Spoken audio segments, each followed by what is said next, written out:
And in this slide, I just wanted to show that if we go, for example, into this technology made possible to measure, which was a dream for decades.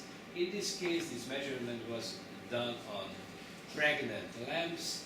So the uterus was opened, the baby lamb's head was fixed, and the laser probe was inserted, and the challenge was the gas exchange of the mother, and it shows that how it is reflected in the intracortical and the cortical surface in the fetal shape at the 110 gestation day, and it shows that this challenge affects differently the microcirculation of the baby lamb when the mother is challenged to different stimuli.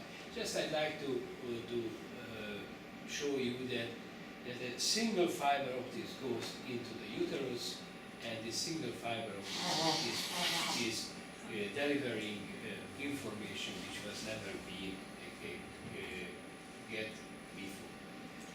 This is also a very important technological approach.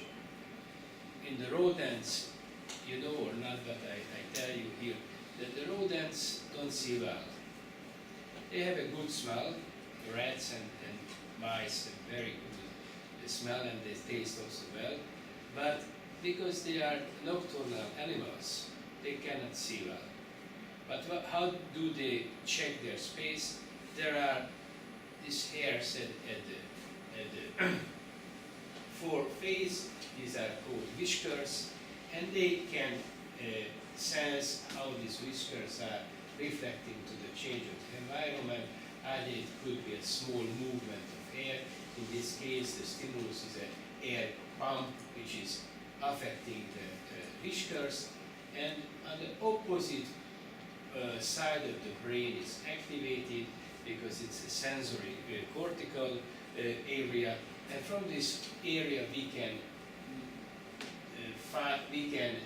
measure cerebral blood flow. This is a very important paper of Uta Lindauer. She worked at that time in Berlin with Uli Dirnagers group, and she showed that simple stimulation of the whiskers is resulting in elevated cortical blood flow. This is called neurovascular coupling, and if this stimulation is repeated under other circumstances, for example, some biochemical pathway is inhibited, you see that the pattern is completely different, and you see also that there are huge rhythmic changes, which is described first in this model, and this rhythmic changes got also analyzed, and it is known now that these are so-called vasomotion patterns in the brain circulation. We also study, and we've been studying in detail, the so-called cortical spreading depression, spreading depolarization, which is electrical change at the cortical surface accompanied by very nice changes in the local blood flow. And if we manipulate the system, we see that there are changes. I don't go into details. It's Peter Scotsby who pioneered a lot of studies in this field. But why is it important to mention? Because now, if you regard that neuroimaging is bringing quite new dimensions of the brain, because before it was never ever studied that how a healthy brain is working. What we knew about the brain, it was a dissected brain of the dead person, which had some diseases before and wanted to know the correlation between the disease and the brain, observing the number of the structures of the brain. Now, the cells and the structures of the brain. Now we have good methods using laser reflectometry, for example, to see the connection between the electrical activity and the local blood flow. This is also a nice paper which is first describing the visual stimulation. A flashlight to the rat eye resulted in a nice elevation in the cortical blood flow, and if it was repeated 3 times, of course, the blood flow response was quite different. If we also analyze the reflected light at different wavelengths, which makes sense because why is the brain absorbing the light? Because some tissues or some structures are responsible for getting more from a certain wavelength. And if the reflected light is analyzed carefully, we can conclude the number of the saturation of the hemoglobin with oxygen. We can also conclude the amount of local hemoglobin concentration. And this was the first paper which described this opportunity to analyze the reflected light. So I go to the spreading depolarization details. This is the electrical potential change in a single spot, and it is accompanied with a very nice change in the local blood flow, and you can see that the electrical activity change and the local blood flow changes are very closely related to each other. So these experiments were done by Esther Farkas, who is sitting in this room, and she proved very elegantly that if a single measurement is done, it can be also expanded to a bigger area where the bigger area also is able to convey more information. This is just an example how we can analyze this type of patterns. These are the potential changes, these are the blood flow changes in a young animal, and this is the same stimulus, the same experimental paradigm for an old one. I guess it is not too important to explain the details, because obviously you see that the pictures are different. So in the young, it's firing very well. In the old, it is firing, but the temporal scaling and the temporal distributions of the blood flow changes and the electrical changes are quite different. So single point image back. So we illuminate the tissue, analyze the reflected light. We can make it in a contact way, and we can also use a scanning system when the laser beam is moving via a certain pattern. Of course, in this case, the answer is very fast.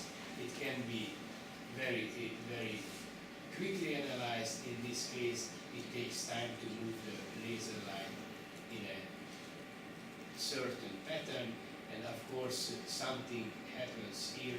When the laser light is here, we cannot trace it. Therefore, the scanning time is crucial, and the early scanning laser microscope, laser flow meters required a couple of minutes. Now it could be a multi-array arrangement which requires only a few seconds to analyze the flow. What was the challenge in this case? Of course, if we measured in a very small area, always it was a question what happens in the neighboring area, how representative is this spot regarding the neighboring ones. In this case, the area could be widened and the measurement could be more detailed in spatial resolution. Now these are done in full field laser methods, and the laser beam is not focused. It could be a wide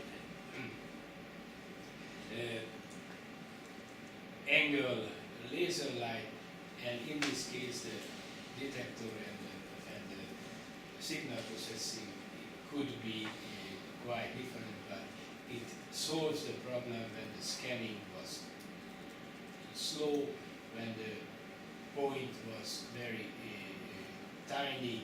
In this case, the wide field measurements can help and solve this problem. This is a typical picture what can be measured in these methods. We can check the reflected light intensity if we color code and derive other distributives. We can check the concentration of the red blood cells. It means that nails don't have too much microcirculation, and we can check also the intensity of the perfusion, and we can also make a speed diagram. Just look at these two pictures. High concentration, the blood is flowing in a low speed, but in these areas there is not too much blood in the capillaries, but there's a good fortune of the regulatory system that the velocity enhances and provides also enough perfusion for the tips of the fingers. So what can be used for the laser Doppler flowmetry? For example, post-operative monitoring of the free tissues transfer. Burned people can be checked. Allergy testing.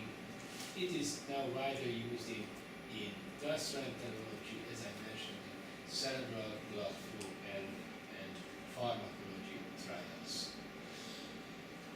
You got some insight from colleagues yesterday how dentistry is using the laser technology. I guess the teeth are very, very important. The organs and vitality of the teeth are also measured by blood flow causation in the capillaries. And I already mentioned huge amount of knowledge got from these experiments, because it was able to make real-time measurements. Of course, there are limitations of the laser Doppler flow. Mainly, it does not give an absolute measure of the blood perfusion. Always this is a question, what do we measure? And even now it is a little bit expensive, not routinely used in the healthcare system, but in the United States no one gets amputation without checking the vascular reserve by laser Doppler measurements now. And there are also other factors. For example, it is very, very sensitive to small movements. I guess now I give you some break, and we talk with my colleagues how to continue.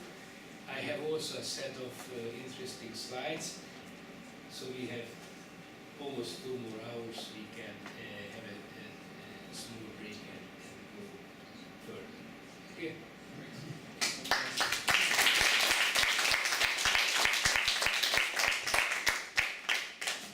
So we have coffee now.